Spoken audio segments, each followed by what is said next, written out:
അപ്പം നമുക്കിന്ന് നല്ലൊരു അടിപൊളി ക്രാബ് റോസ്റ്റ് ഉണ്ടാക്കി നോക്കിയാലോ. അപ്പോൾ ചൂടുള്ള എണ്ണയിലേക്ക് ഞാൻ 2 സവോള ചേർത്ത് കൊടുക്കുന്നുണ്ട്.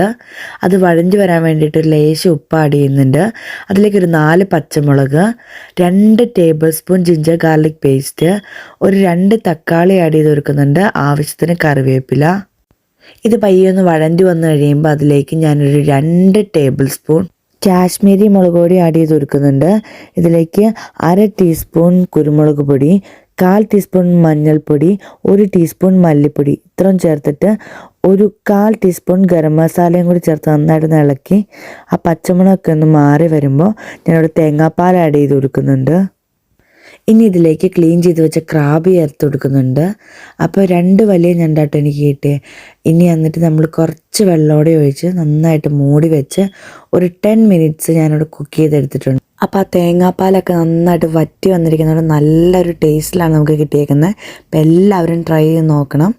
Thanks for watching. ബൈ.